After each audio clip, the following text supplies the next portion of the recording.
You know, they say that this war with the ghouls will never end and that I'll never, ever get to stop hunting them, but who says I can't enjoy some much needed R&R right now? Uh-oh.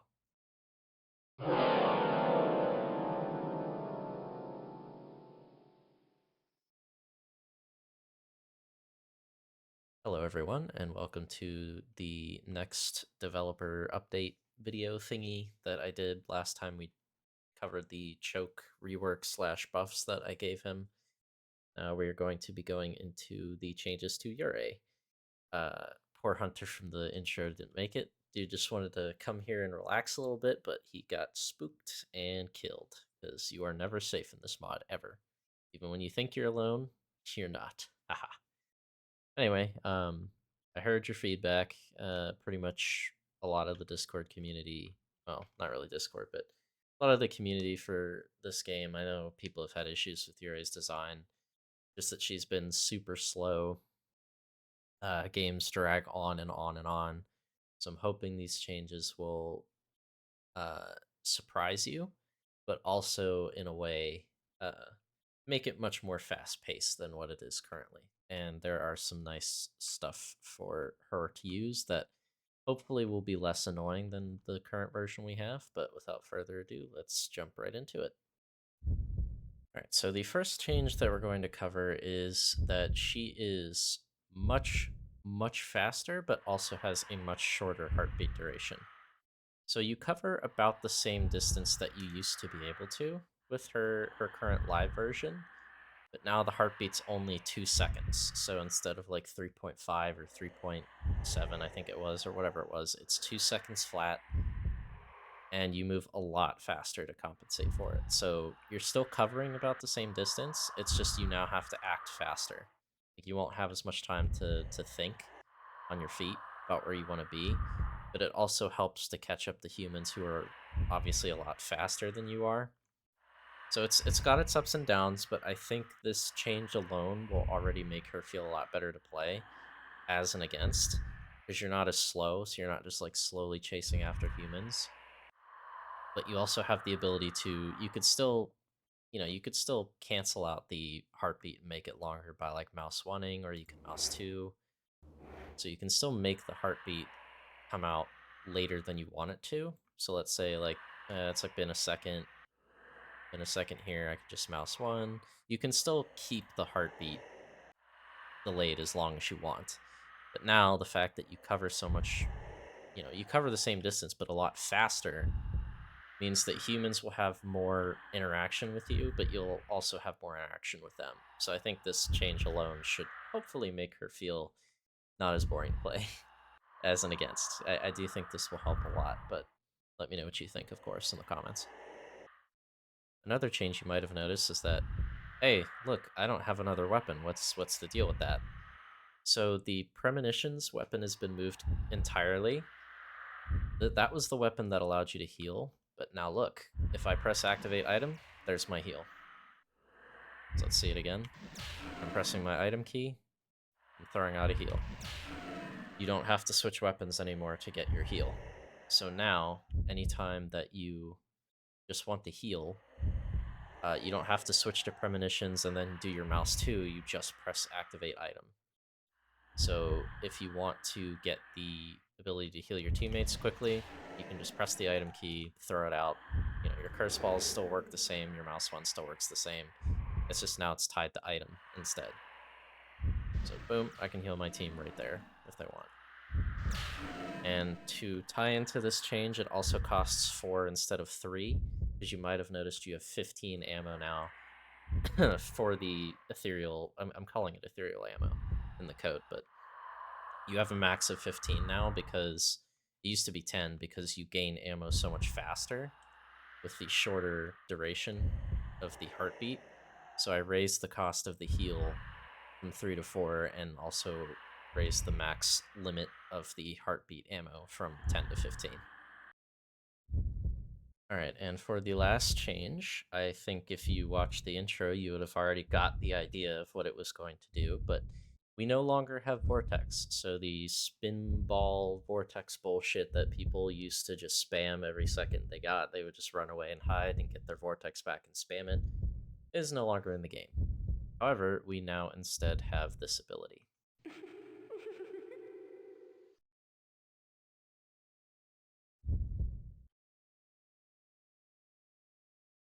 Now, to explain what you just saw, so whenever you press, it's now your reload key, but when you press reload, you spawn a decoy. This decoy, this is only visible to ghouls, so the ghouls will see this little line of sight indicator. Let me spawn it again. So they'll see, and I'll take away the grayscale real quick, but they see your image, and that is a line of sight indicator.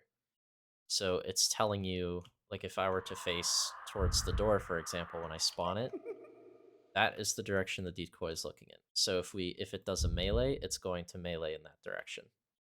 Now, if I place it in the same spot but looking this way, the line of sight indicator is now showing me it's looking that way. So if I do a melee, it's going to go that way. So those are visible to just yourself and ghouls. They are not visible to humans, and don't worry, Hunter cannot see those on the auto map, so you don't have to worry about the decoy being basically trivialized by that.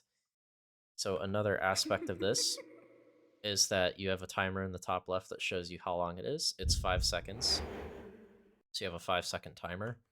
And also, once the timer expires, your decoy will do something, but then look, I don't have a heartbeat.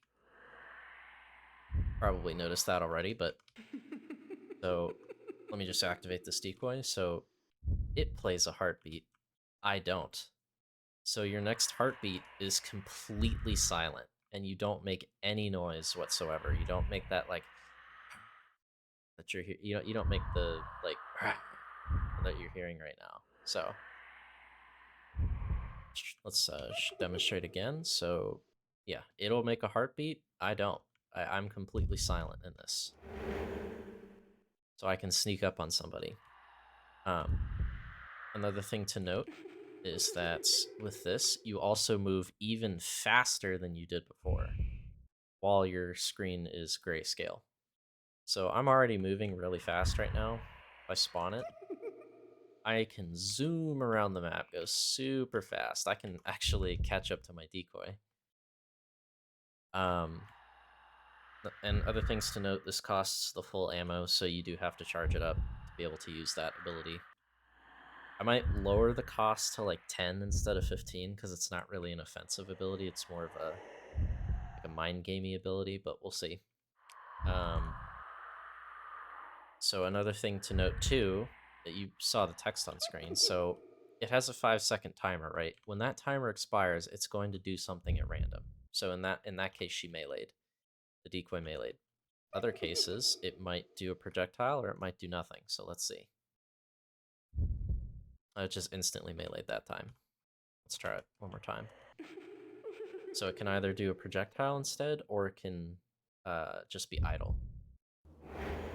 So those don't do damage. Those are just fakes. Like it's the same visual as this, but it does no damage. Same with the melee. Yeah, I when I did that, I just suicided and flew into free cam to show you, to just play into the joke of the intro. But yeah, that doesn't actually do damage. Well, that technically was a real Yurei. But anyway, so you can let the timer expire, or you can choose what it does. So by clicking mouse 1, I just activated my decoy to melee. Show it again. There it is, melee. And you may have noticed that the timing is not always the same. So basically, it chooses a random time at any point during the animation to do that. So in that case, the decoy did it instantly again. That time it waited a little bit. Let's see. That time it did it instantly. It's kind of trigger happy on doing it instantly, but not always. That time it did it somewhere in the middle, but you get the idea. So basically, it'll choose a random point in the animation to do that. So it's not the same every time. And the same goes for if you don't want to melee, press mouse 2 or your alt fire. projectiles. So demonstrate again. Mouse 2, projectiles. And the same thing also goes for if you press reload again, idle, won't do anything. So you can control what your decoy does with the press of a button, or you can just let it choose at random. So if I just wanted to idle, like let's say I'm a human right now, right? If I'm a human standing right here, you might want it to idle because you're really far away. They're gonna see that the decoy is really far away.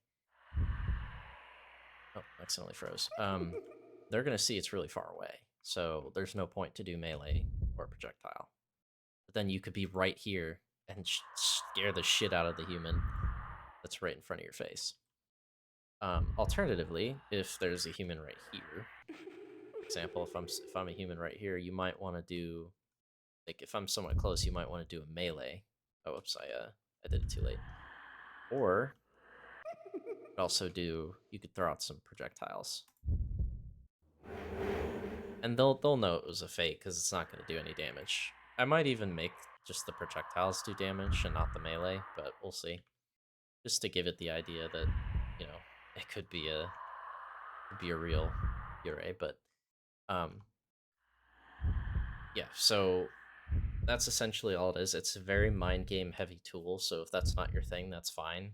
But this is how I want the character to go to be going forward. So um this will be a purely mind game, like mind fuckery tool.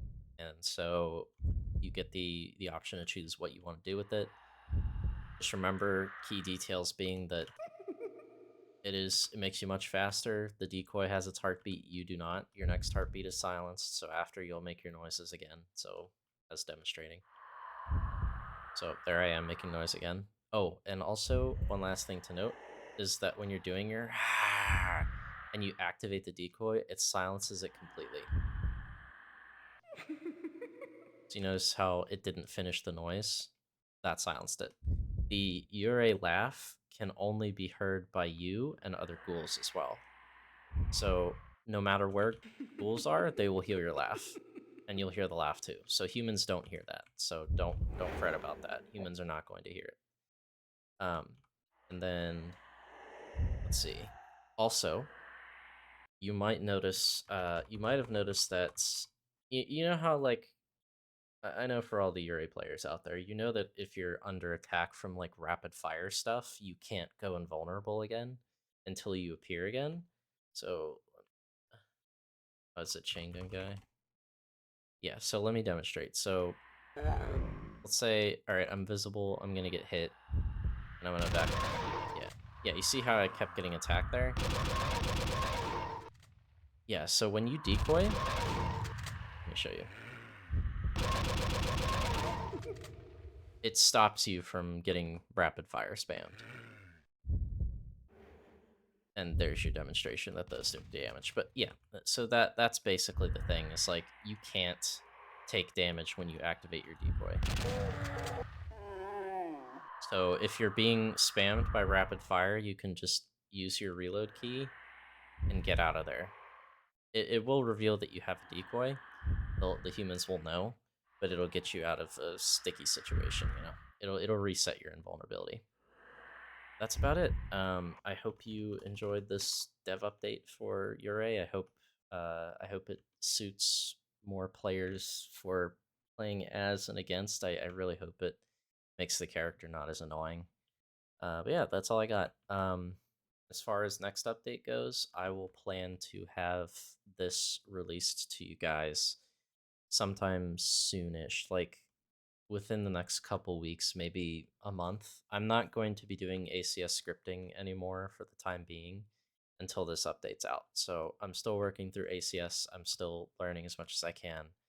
It's been really slow, so I'm not going to hold the update any longer. I'm just going to release what we have, which is going to be there's going to be a new ghoul, some reworks to existing ghouls, even a surprise in there for you, and then lots and lots of balance changes and new additions and stuff, just with how the characters play. This update was heavily focused on making some of the pre-existing classes more fun to play. So I hope you find that when the update does release, but I will keep you guys updated. But thanks for watching. I appreciate it, and I hope to see you in the battlefield sometime soon. Right, Mr. Hunter? Yeah.